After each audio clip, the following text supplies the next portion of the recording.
I'm okay, I'm fine. Kincana, Kincana, ting, ning, ning, ning, ning. Ku menahan rasa sakit, rasa sakit. Few moments later.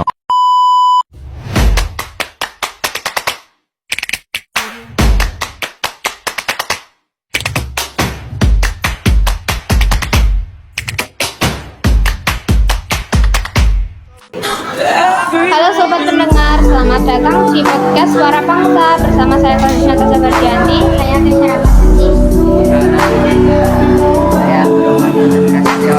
Hari ini kita akan membahas topik yang sangat penting bagi setiap warga negara, yaitu kedaulatan negara. Kata kedaulatan mungkin sering kita dengar di pembelajaran PPKN, tapi apakah kita benar-benar memahami maknanya? Yuk kita bahas bersama secara santai dan bermakna.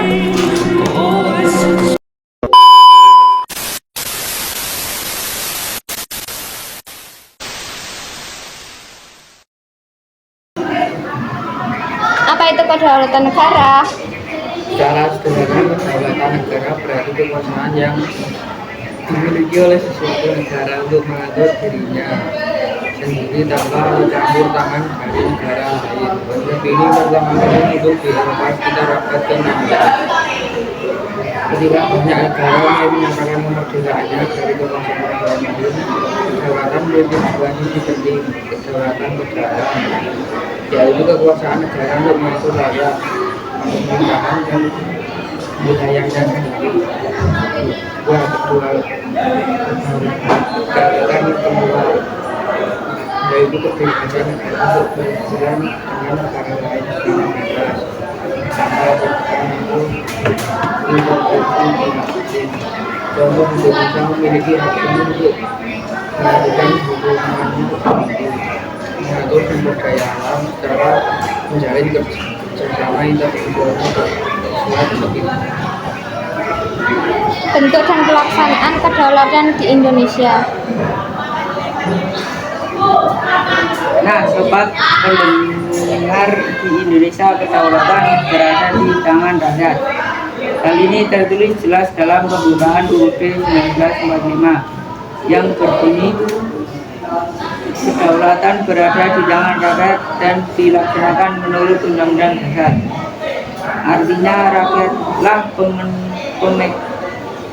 pemegang kekuasaan tertinggi dan pemerintah hanyalah pelaksanaan mandat rakyat. Kedaulatan rakyat diwujudkan melalui berbagai lembaga negara seperti Presiden, DPR, MA, MK, dan lain-lain, yang semuanya berfungsi menjaga keseimbangan kekuasaan agar tidak terjadi penyalahgunaan. Selain itu, pelaksanaan kedaulatan juga tampak dari hal-hal sederhana seperti pemilihan umum. Melalui pemilu, rakyat menggunakan haknya untuk memilih pemimpin yang akan mengatur arah bangsa ke depan. Tantangan kedaulatan di era modern. Sekarang kita masuk ke bagian yang menarik, yaitu tantangan menjaga kedaulatan di masa kini. Dulu ancaman terhadap kedaulatan datang dalam bentuk penjajahan fisik atau perang, tapi sekarang ancamannya jauh lebih rumit dan tidak selalu terlihat. Beberapa contoh tantangan kedaulatan modern antara lain: 1. Globalisasi ekonomi, di mana produk luar negeri membanjiri pasar, kita akan membuat produk lokal sulit bersaing. 2. Perang informasi dan siber, seperti penyebaran hoaks, propaganda digital, atau peretasan data penting negara. 3. Tergantungan teknologi asing, misalnya banyaknya aplikasi dan platform digital luar negara yang menguasai data masyarakat Indonesia. 4. Isu batas wilayah baik di darat, laut maupun udara yang kadang memunculkan konflik antar negara. Tantangan ini bisa mengancam kedaulatan jika kita tidak hati-hati dalam menyikapinya. Peran generasi muda dalam menjaga kedaulatan. Sobat pendengar, mungkin kamu bertanya, kalau kedaulatan negara itu urusan pemerintah, apa yang bisa dilakukan oleh kita, para pelajar dan generasi muda? Jawabannya banyak sekali. Sebagai generasi penerus bangsa, kita punya peran penting dalam menjaga kedaulatan, mulai dari hal kecil. Berikut beberapa contohnya. 1. Cinta tanah air. Misalnya, bangsa menggunakan produk lokal dan tidak mudah terpengaruh budaya asing yang negatif. 2. Bijak menggunakan media sosial. Jangan ikut menyebarkan berita palsu atau ujaran kebencian yang bisa memecah persatuan bangsa. 3. Menjaga persatuan dan toleransi.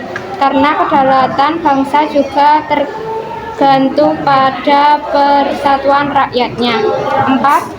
Belajar dengan sungguh-sungguh agar kelak kita bisa berkontribusi di bidang ilmu pengetahuan, teknologi, dan pembangunan nasional. Kedaulatan bukan hanya soal kekuasaan negara, tapi juga tentang kesadaran warga negaranya untuk menjaga martabat bangsanya. Refleksi dan penutup. Jadi sobat pendengar, dari pembahasan kita hari ini bisa disimpulkan bahwa kedaulatan negara adalah hal yang sangat penting dan harus dijaga bersama. Tanpa kedaulatan, bangsa tidak akan punya kebebasan menentukan arah masa depan sendiri. Mari kita tanamkan semangat cinta tanah air, menjaga persatuan, dan mendukung pemerintah dalam mempertahankan kedaulatan Indonesia di segala bidang politik, ekonomi, budaya, dan teknologi. Terima kasih sudah mendengarkan podcast Suara Bangsa bersama saya Gadis Natasha Berdianti, saya Keisha Ramadanti. Saya Nalendra Sansat. Saya Abdurrahman Dimas Prasetyo. Semoga obrolan hari ini bisa membuka wawasan kita semua tentang pentingnya kedaulatan negara. Sampai jumpa di episode berikutnya. Tetap semangat, tetap cinta Indonesia dan merdeka.